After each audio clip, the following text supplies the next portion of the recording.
Today on Rachael Rex, say I do to elegant event decor on a budget. Eager beaver. Eager beaver.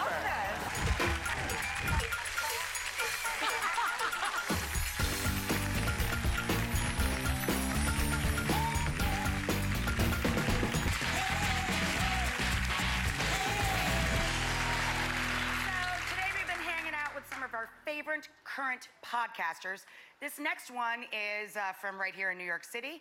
He's a premier event planner and host of his own podcast. I love this, Weddings-ish with Jove. Jove like Cove. He's gonna give us some of his top tips on how to throw parties on any budget, but let's get you guys up to speed. Take a look at him in action. Beautiful centerpiece. My name is Jove Meyer. I'm a wedding planner and designer based in New York City. And then 6 over there. The first 3 steps to planning any great event is understanding your guest count, your budget, and then your location and season.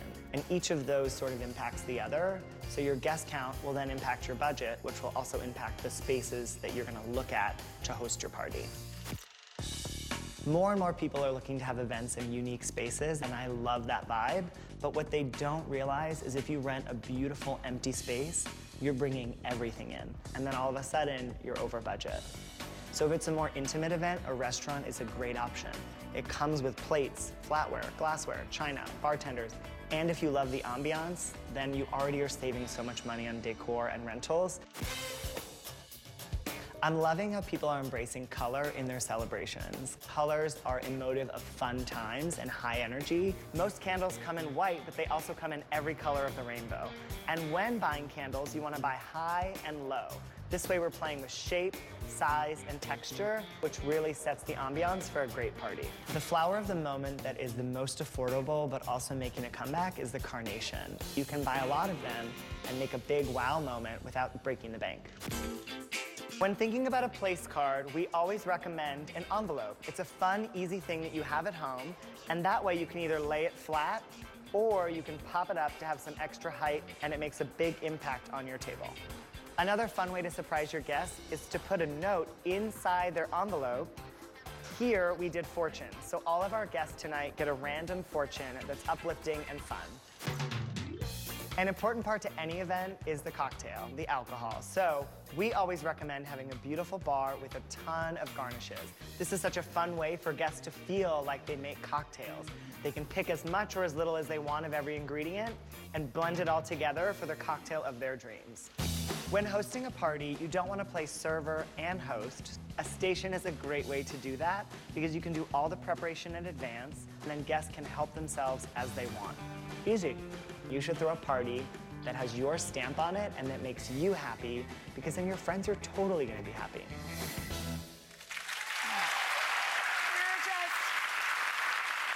We were just giggling, Joe and I, and that event looked beautiful. A lovely party for, it looked like a young ladies' party. But it was funny, he wasn't really paying attention. He was just grabbing for, one of the things out of the glasses.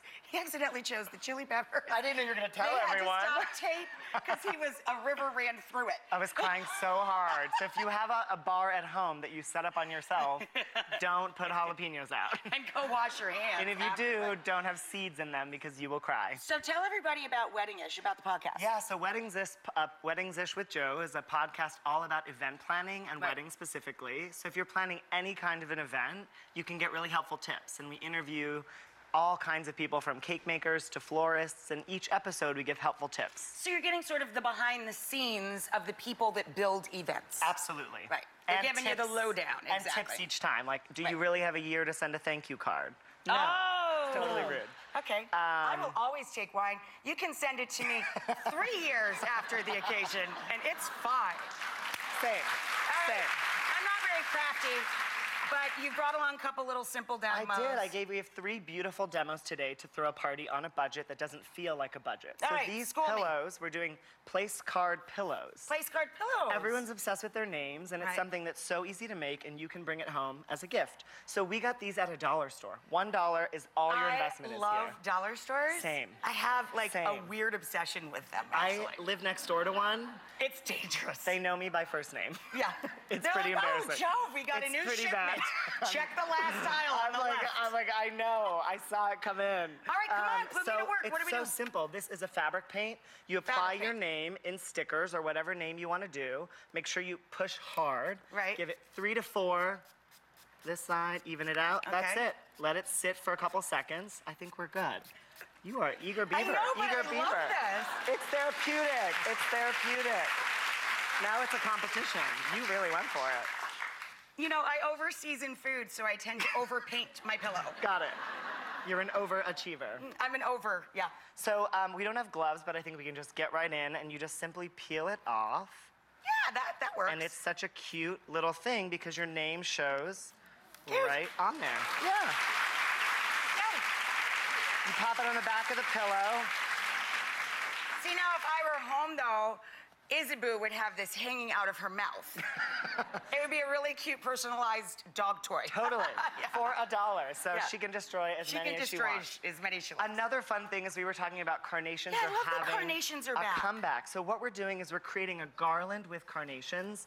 Super simple. Cheap and cheerful. Cheap and cheerful. Oh my gosh, Yes. you've done this before. So one important tip is to get a plastic needle. We don't want Gotcha. anyone bleeding. Just hold that there for me. And we want to just simply thread our carnations or our marigolds right from the bottom. Marigolds are edible. You can decorate with it and sprinkle it in your salad the next day. Yeah. I broke my needle. You want to do mine? No, we need someone to finish All the right, segment. so I'll show you. You simply go from bottom right through the top and pull it on out. Unless you're as aggressive as I am, in which case this happens. Maybe you just want to sprinkle the cocktails. That's your Yes, job. yes. So you basically, it's so simple. It's therapeutic. You can do it with or without wine. You Well, can do if it you want it to be more therapeutic, more wine. always, always more wine. And then when it's all done, what we're gonna do is simply drape it onto our table. So you could bring that right over here. Oh, And you drape over this it. way. Yeah, right over Oh, here. wow, So we've got that's our really full look pretty. together. So you arrive. Very chic. Yeah, and our third and final activity is painting fruit. I was wondering why we had all these pineapples. So many pineapples. You know, I write the food for this show, so I'm like, I didn't make pineapple nothing this week. I know. What's with the It's my fault. The pineapples? pineapples are my fault. I don't know if it's just you, but when I go shopping, I overbuy. Yeah. You're having a party and you buy way too many things. So here's what we did. We painted these 2 days before guests arrive. Simple. You get a brush, Gorgeous. some wine, and you paint away. And the good news is after the party, And of course, it's still edible. you can still serve Of the course. pineapple. Duh. So you can set this up the day before, the night before. That way you're not sweating and working when your Fabulous. friends arrive. Really Yeah. cute, Joe. Thank you. Good job. Thank you so much. So check out his podcast, Weddings-ish with Jove. And what a shocker. Coming up next, I'll meet you in the kitchen. I'm going to wash off my green paint, but we're going to make a white and green minestrone after.